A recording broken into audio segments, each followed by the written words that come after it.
The one unchangeable certainty is that nothing is certain or unchangeable. God is not only unchangeable, but He is also eternal. The scriptures record that the patriarch Abraham called upon the name of the Lord, the eternal God. Eternity is not ruled by time. God exists outside of time, although He interacts with human beings and human affairs within the realm of time.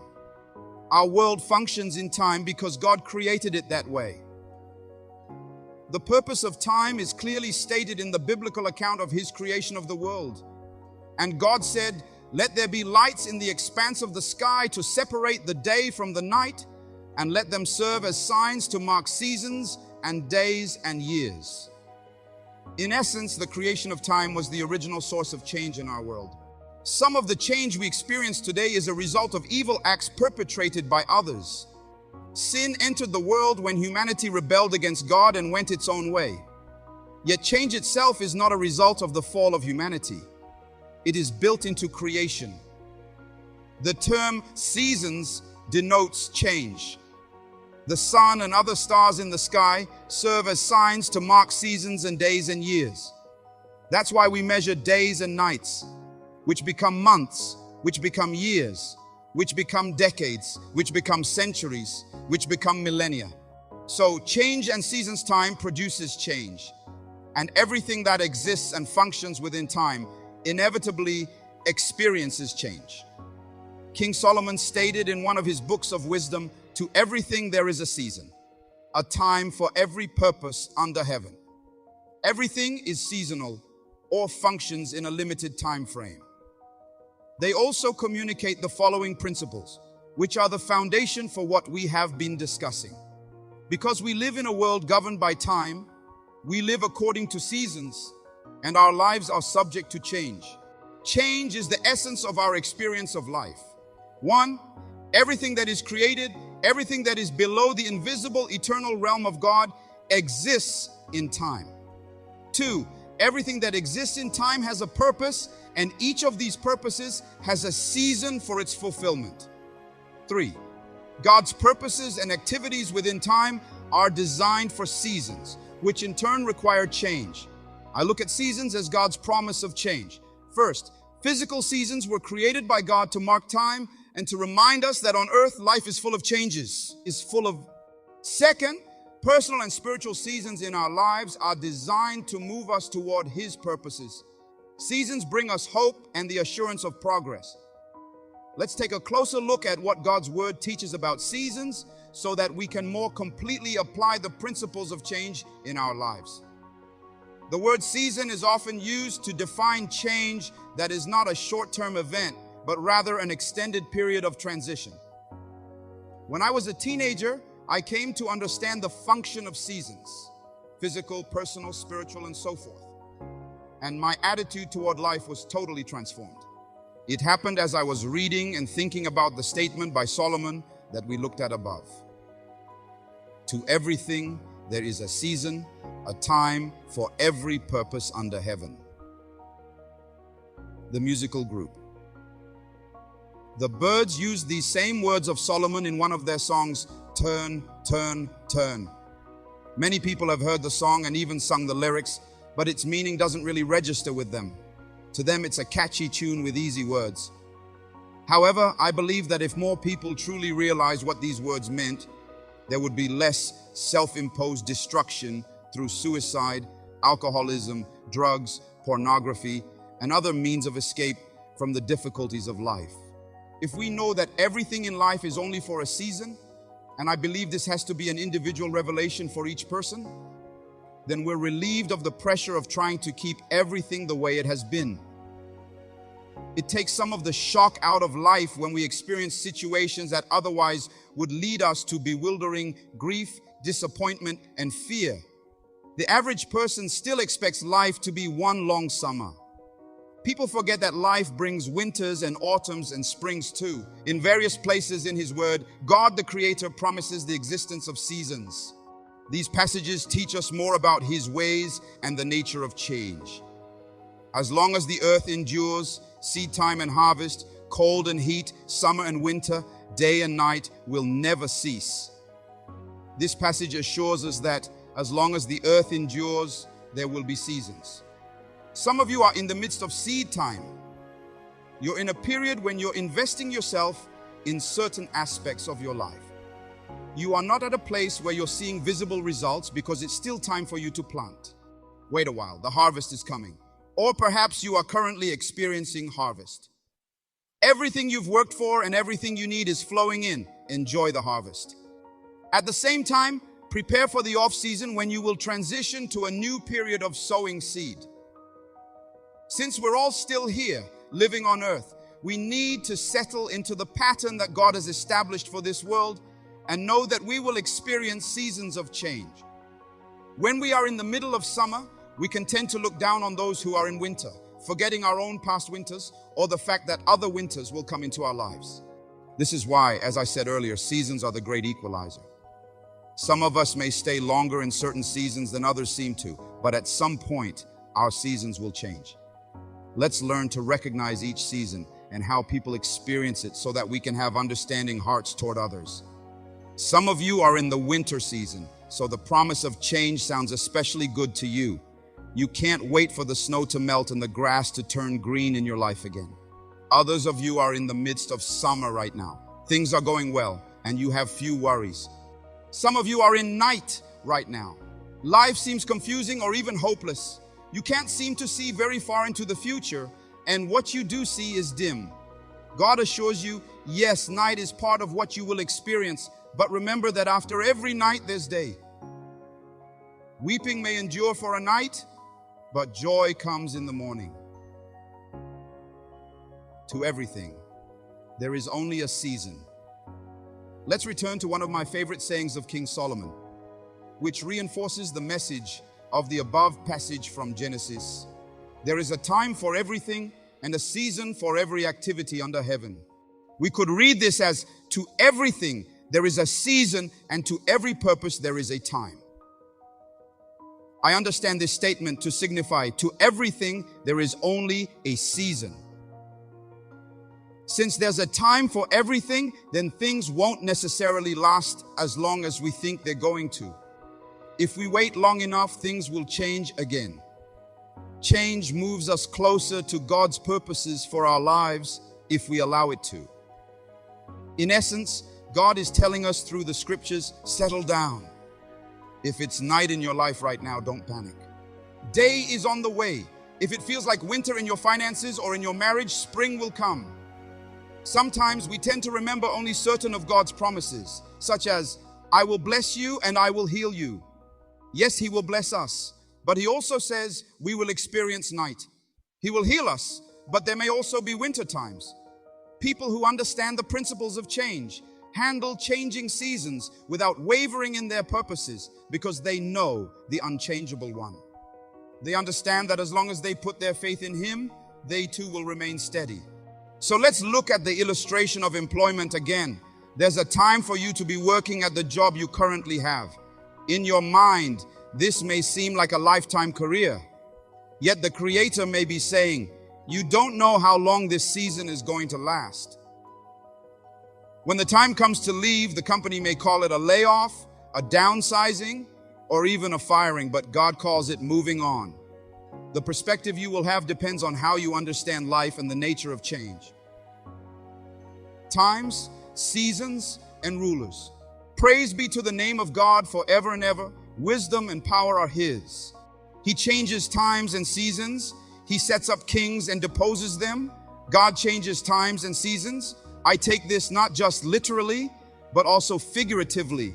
God is in charge of the universe, and He is working in the lives of men and women in order to fulfill His purposes.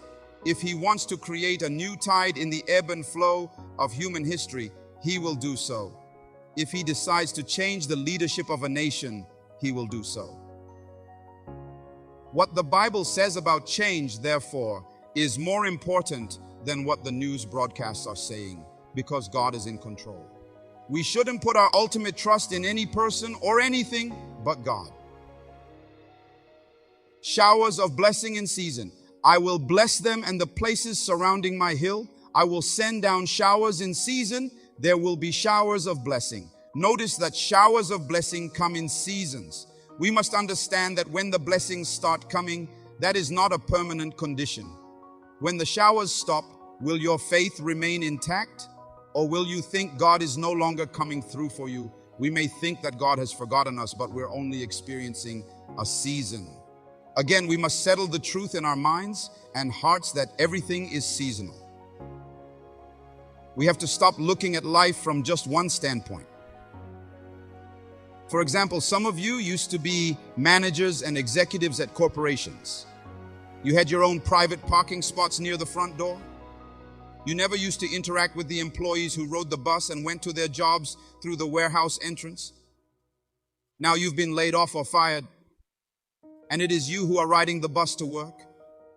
Be thankful to God for whatever you have right now, because nothing is permanent. Learn to be grateful when you have just a little. You have to stay humble.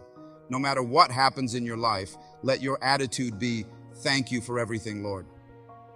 Then wait patiently until your season changes for the better. Just as I was a teenager when I first read the Wisdom of Solomon, I was a teenager when I first read the above verse. My parents had taught my brothers and sisters and me how to read the Bible and memorize scripture passages. One of the first chapters of the Bible they made us memorize was Psalm 1. Which these verses, blessed is the man who does not walk in the counsel of the wicked, or stand in the way of sinners, or sit in the seat of mockers. But his delight is in the law of the Lord, and in his law he meditates day and night. He is like a tree planted by streams of water, which yields its fruit in season, and whose leaf does not wither. Whatever he does prospers, in season. Just as there will be showers in season, there will be particular seasons that bring forth fruit. As we talked about earlier, you may be working hard but not seeing any results. That's just a normal part of the season. You will bring forth your fruit in its time. Whose leaf does not wither. Leaves have an important function, even though they are not the fruit. Leaves are a sign that the tree is alive and healthy enough to bear fruit. If your life is currently manifesting leaves, it means your roots or your faith are still grounded. You are drawing living water from your Creator that will bear rich fruit in the future. This is the time to trust in Him, to plan hard, and to work diligently. Soon a season will come when you can feed others through the fruit that you bear. Whatever He does prospers. This is the harvest season, a time of fruitfulness and abundant prosperity. We will be blessed in season. So the meaning of seasons and times is what? The very nature of seasons implies change. Seasons indicate the non-permanent nature of conditions in time and assure us that nothing remains the same. Inherent characteristics of God-ordained seasons.